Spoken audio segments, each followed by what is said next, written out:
Hello and welcome. In this video I'm going to be going over my Dot Proc build for the Stam DK in the Horns of the Reach patch. So yeah, I mainly play this build in the non-CP campaign, but it'll also perform well, maybe even better in the CP campaign. Reason being is I'm not max CP yet, so yeah. Anyway, let's get started. So, these are my stats in the non-CP campaign, only with a food buff. Yeah, so the armor I'm wearing is, at the moment I'm wearing Cuirass of Fury, so it adds max health, max stam, and weapon damage, all really good stats for a Stam DK. And the 5 set bonus is when you take crit damage, your weapon damage is increased by 29 for 6 seconds, stacking up to 25 times. Now this means that every time you get hit, every time you get crit, you get 29 increase of weapon damage. Now, if you get hit again within 6 seconds, another 29 will go on top of that, and this can happen up to 25 times, giving you a great deal of weapon damage. Now, my monster set is Bellatrix. I really like this because, first of all, it gives you weapon damage, and then the proc is just OP, man. Especially when you get points in the in CP tree, but I'll go over that later. So the 2 set for this is when you deal damage, you have a 20% chance to spawn 3 disease spores in front of you. After 1 second, they deal 10k disease damage to the first enemy they hit. This can occur once every 9 seconds. This is really good. It did get a nerf because it never used to be a 1 second delay, but what happens is when you're fighting, you'll see like a cloud, like a green cloud, and like a sizzling sound, and that'll let you know when it's gonna proc. So what I do normally is I stun them when I hear this happening to ensure that it's gonna hit. I'll go over my skills that I'm using in a moment. So that's the monster set that I'm using. I am using 5 heavy, 2 medium. 5 heavy for the 5 set bonuses for heavy armor, and then 2 medium for the passives in the medium tree. This gives me, where is it now, armor. So with the heavy armor, it's really good for sustain and survivability, hence why I like to rock the heavy armor. So you get increased physical and spell resistance by 365 for each piece of heavy. So you can see my current bonus. These stats may vary, by the way, because I am in a non-CP campaign at the moment. Constitution, so this increases your health recovery by 4% for each piece of heavy armor equipped. Increase your max health by 2% for each piece. And when 5 or more pieces of heavy armor equipped, increases your weapon and spell damage by 10 for 5 seconds when you take damage, stacking up to 20 times. So this, combined with Fury, with a few other buffs, Bellatrix buffs it, also the weapon ability that I'm using for 2-hand will give a buff as well, which is also a hot and a damage increase, so it gives you major brutality, which increases your weapon damage by 20% for 33 seconds. So that's a lot of weapon damage. However, we're not specifically going for weapon damage in this build. We're going for survivability, sustain, and constant pressure, and we can keep that up through dots and procs. The weapon damage just helps stabilize things. So you could also switch out Fury for twice spawn star. I have a piece here to show you. and it is somewhere. Where is it now? Here it is. So twice 1 star, max health, max stam, and max magicka, and the 5 set allows you to have 2 active Munda Stones at the same time. So this is really good because you can find out what you're lacking or what you need more of, or just stack on some good stats with Munda Stones. Especially being able to have 2 is quite useful. However, the reason I'm not using this is because instead of the max magicka, I'm using the weapon damage, and being a Stam DK, you don't really need a lot of magicka or a lot of magic. So there's only a couple of skills that require magic, and I find it perfectly fine to sustain my magic pool with what I'm wearing. The third set, Savira's Scales. Now you don't see a lot of this, but I decided to give it a go because I do use this build I use it to duel. I use it on small scale and large scale, so it's quite a versatile build. This one also gives max health, max stam, and gives you the max magicka. This is another reason I don't use Twice-Born, because although Twice-Born is good, I don't need a lot of magicka.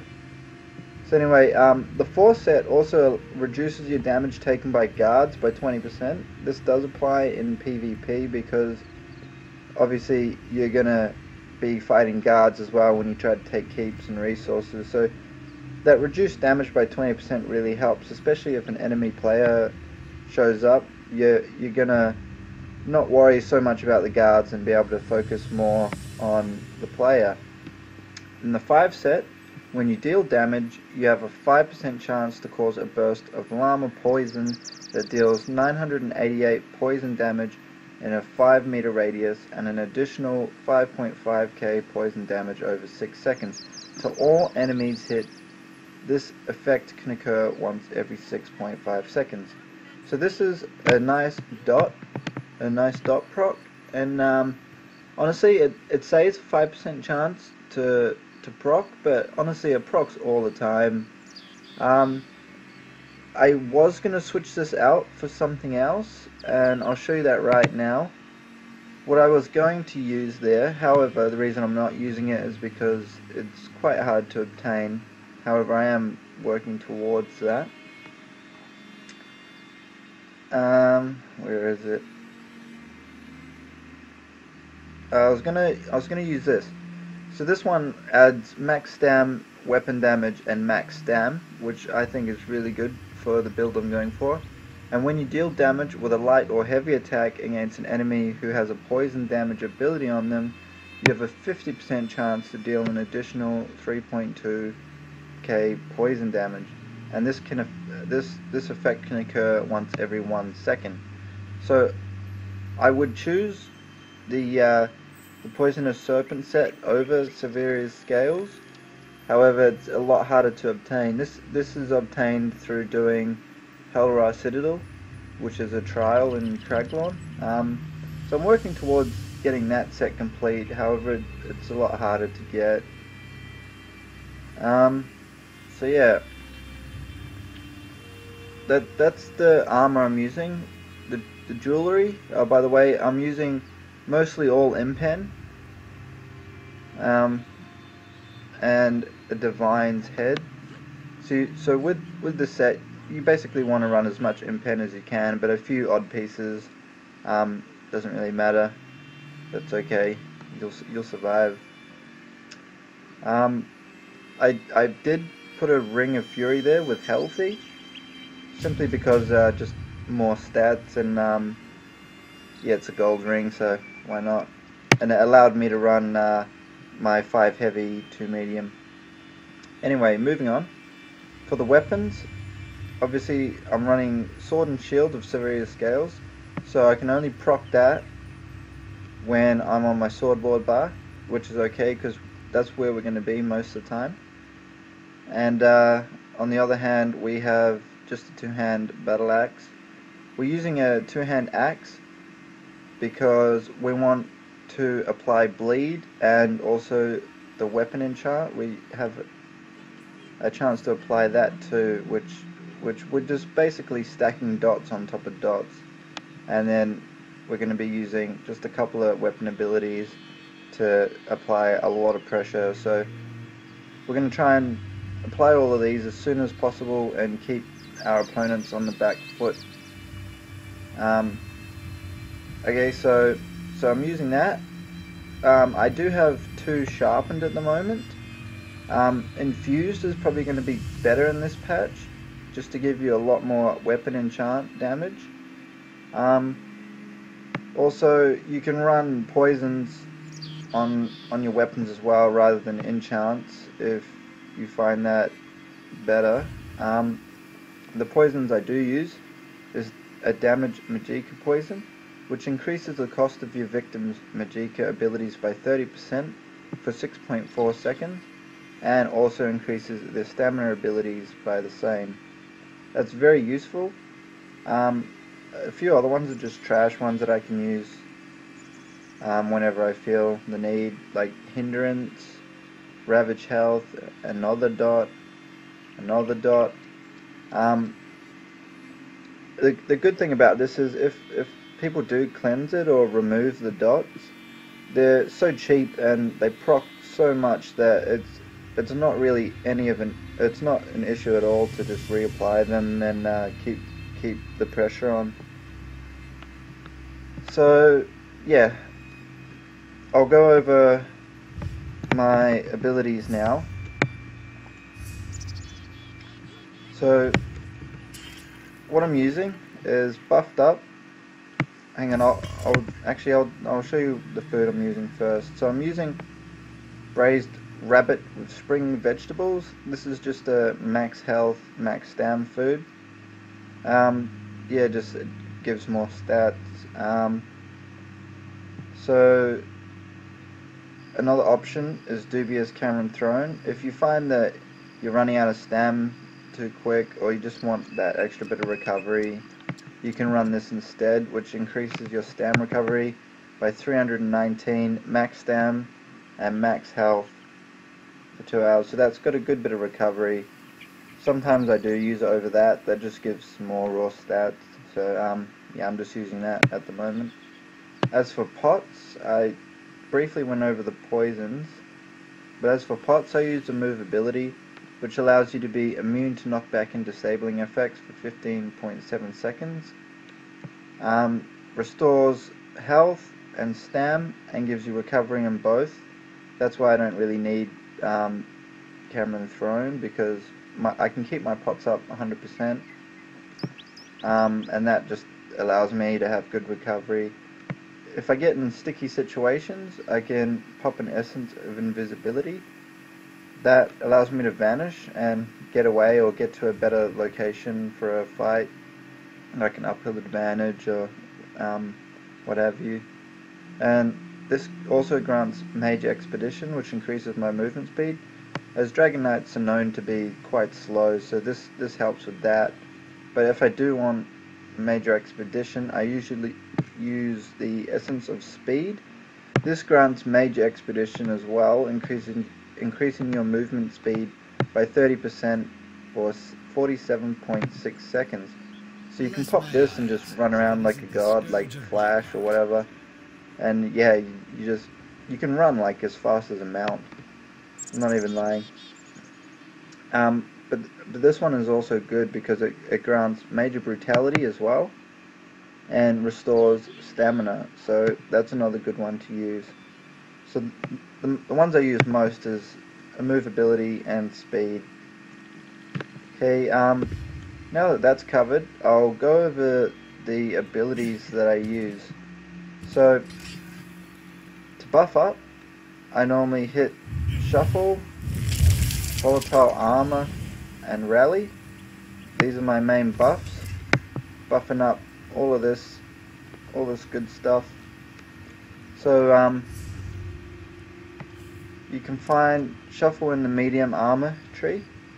This this gives you major evasion, increasing your dodge chance by 15% for 23 seconds. You want to use this before you jump into any fight, and you only want to apply it if you need to, if you're under pressure, because it does cost a lot of stamina, so you don't want to be spamming this one. The second one that I use is under Draconic Power. It's Volatile Armor. This one gives you Major Resolve and Major Ward, increasing your physical resistance and spell resistance by 5,280 for 20 seconds. You also release a spray of spikes around you, causing any enemy hit to take 2,700 magic damage over 10 seconds. So it's not much of a dot, but it also stacks on top of all the other things you'll have running, so that also helps. This Volatile Armor, this morph, it also pops people out of invis, so those pesky Nightblades that you're running after, if they try and go invis and run off, you can pop this and it'll take them out of stealth, so that's quite useful to have. And Rally, I went over that before, but that's a heal, so what you want to do is you want to pop that and then go into battle with the 20% increased damage, Major Brutality, and then the longer it runs, the more you'll get a heal. If you let it run all the way, you'll get a giant heal off it. So that's like your major heal. So if I pop it right now, that would have been a big heal. You can't see I don't have numbers running, but that gets you out of some sticky situations. So you want to have Rally up all the time. My other heals on the Sword and Board bar is Igneous Shield. That stops crit and gives you Major Mending, I'm pretty sure it is. Yeah, Major Mending, increasing your healing done by 25% for 3 seconds. It absorbs a kind of a minimal amount of damage, but it also stops crit, so you want to spam that. It's good because every time you use this as well, it converts a bit of Magicka to... hello there. It converts a bit of Magicka to stamina, so if you're a little bit low, this will also help with your stam regain.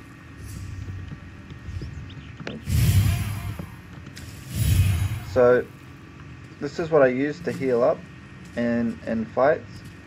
So I'll be fighting away, doing what I do, and pop this as much as you can, followed by this, and that'll give Resolving Vigor a 25% increase. So Major Mending, healing done by 25%, with Resolving Vigor, which renews your forces, healing yourself for 10k over 5 seconds. It also heals allies, so it's a good team build as well. So yeah, those together give you a lot of healing. Also, if you pop that and switch bars and get Rally off, then you're gonna have plenty of healing to stay in the fight. So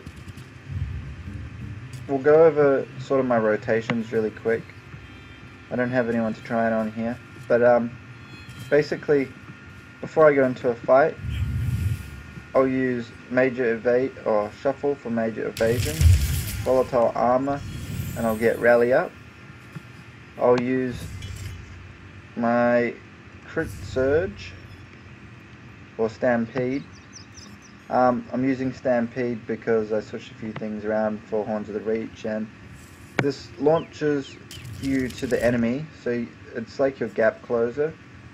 You use this to get up in someone's face, and it also applies a snare, which reduces their movement speed by 60% for 8 seconds, slowing them. So you wanna buff up, and then you wanna use Stampede to get in. When you get in and you slow them, you want to switch to your sword and board bar, apply your dot, which isn't your, the reason I'm using an axe, so you stampede in and you have a chance to apply your weapon enchantment or poison. You also have a chance to apply bleed with an axe, so that's potentially 2 dots already, and a snare just from charging in.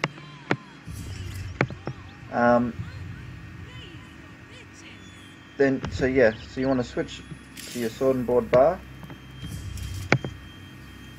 and apply Venomous Claw.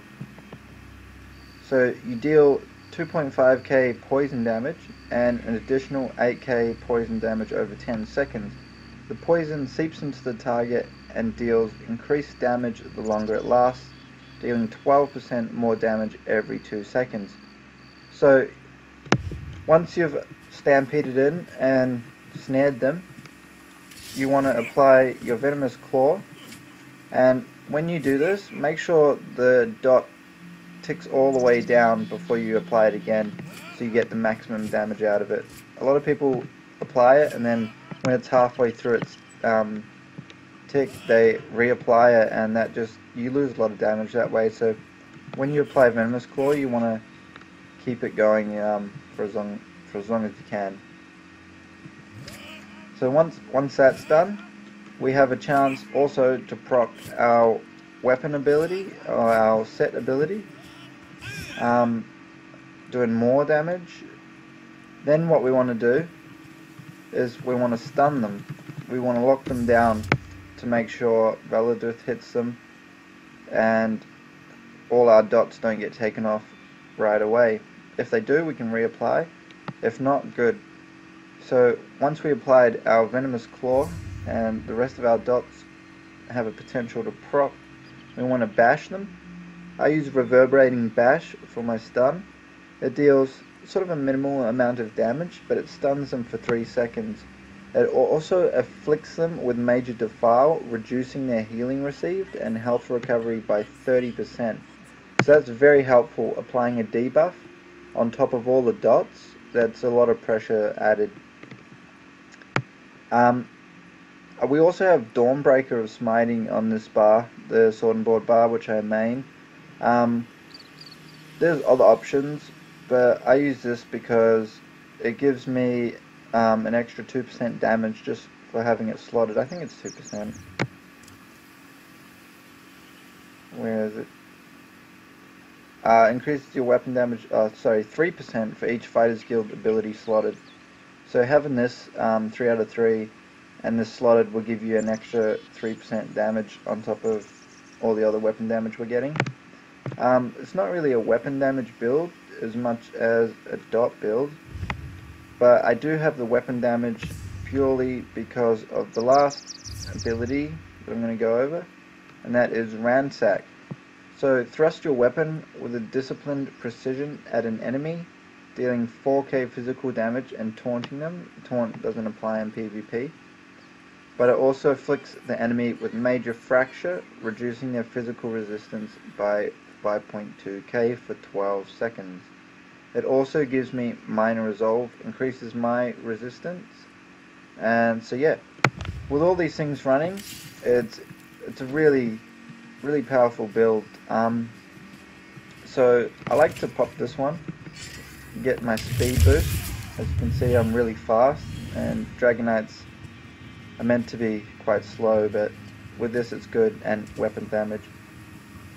So this, Stampede, Switch, Venomous Claw, this if you need to heal, Bash, Ransack, Dawnbreaker if you want. On the back bar I got Take Flight, so if they do like blink away or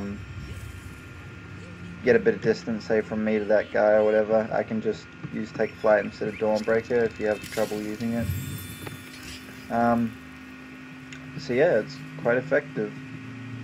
Finally, if you are going for the CP campaign, I'll go over these real quick.